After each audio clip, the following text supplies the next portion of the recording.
Hello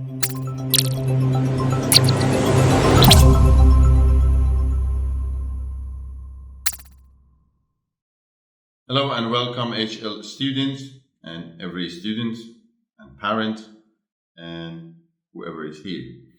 Yes, we are going to do some literature for HL students and practicing literature. For this lesson 7 of Unit 3.1, from the book, I chose this extract from the novel Ender's Game by Orson Scott Card. He has a strange surname, Card. Of course, it's Scott Card, but anyway, Orson Scott. So it's a sci-fi futuristic novel, and there was a movie. They made a movie from it in 2013, if I'm not mistaken. And there is a kid called Andrew, nicknamed Ender, and everyone wears a monitor on the back of their neck, and there is a battle school, and kids go to the school and all these things. So if you are interested, you can watch the movie, you can read the novel. If you are not that much interested, I am going to read this extract for you, and then a couple of questions that I want you to go and find the answers to. It is easy actually with a little bit of research, because there was a movie, and usually movies have fans, and there is some place called fan. Okay, I'm not giving it up. If you know, you know. If you don't, then just do the research. Research skills. So, yes, and after that, a little bit, I tell you how to present this and how to discuss it, and what are the links between this extract and the theme that we are studying. Let's start. Let's read together. The monitor lady smiled very nicely and tousled his hair and said, "Andrew, I suppose by now you're just absolutely sick of having that horrid monitor. Well, I have good news for you. That monitor is going to come out today. We are going to take it right out, and it won't hurt a bit." Ender nodded. It was a lie, of course, that it wouldn't hurt a bit. But since adults always said it when it was going to hurt, he could count on that statement as an accurate prediction of the future. Sometimes lies were more dependable than the truth. So if you will just come over here, Andrew, just sit right up here on the examining table. The doctor will be in to see you in a moment. The monitor gone, Ender tried to imagine the little device missing from the back of his neck. I will roll over on my back in bed, and it won't be pressing there. I won't feel it tingling and taking up the heat when I shower. And Peter won't hate me anymore.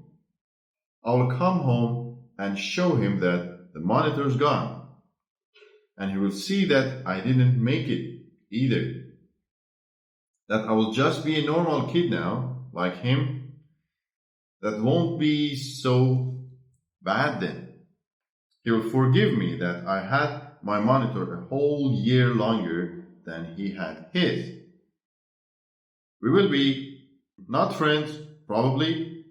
No, Peter was too dangerous.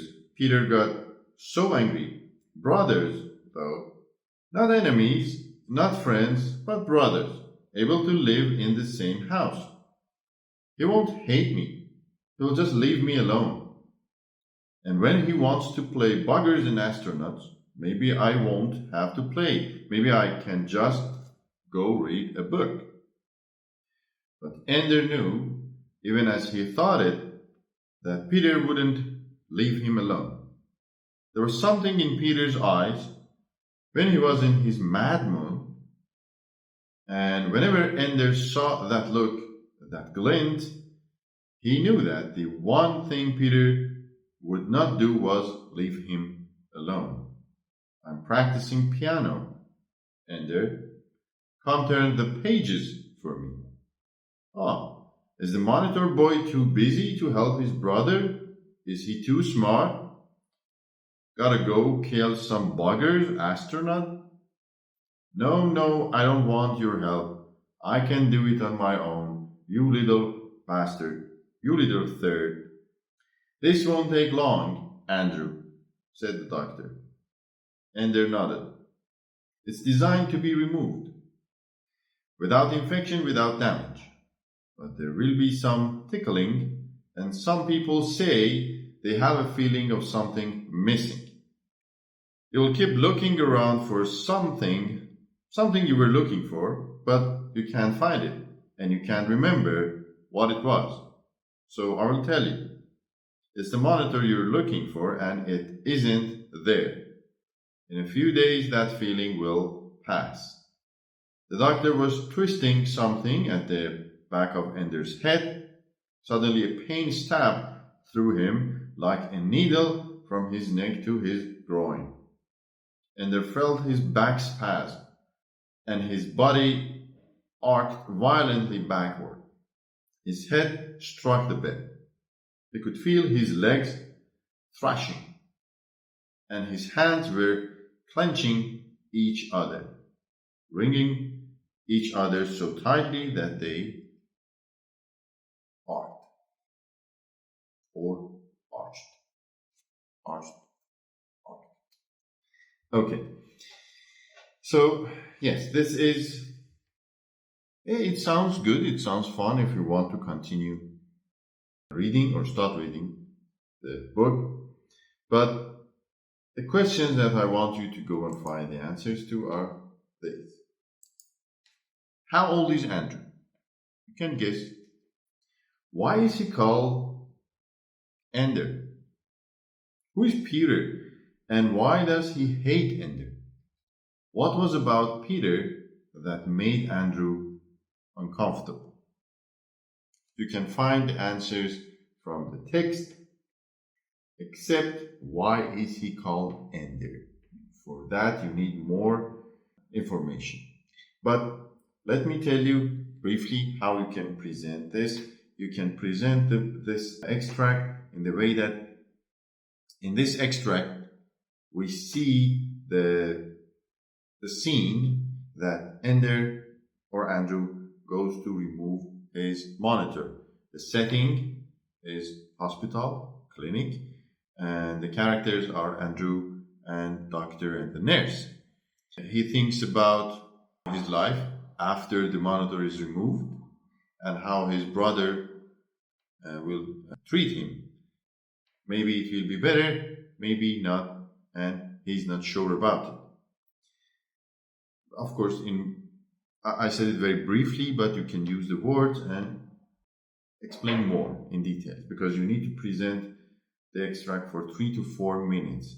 Also, then you can talk about the author, Orson Scott, and the book, the genre, the style of writing, themes, symbols, and characters, and all these things, and all the informations that you can find on those 2 websites which I introduced to you, SparkNotes and LitCharts.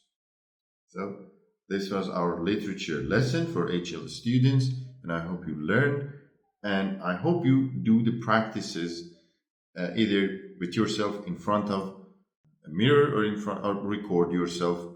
These are methods that you can practice without a practicing partner. Take care. See you on the next lesson.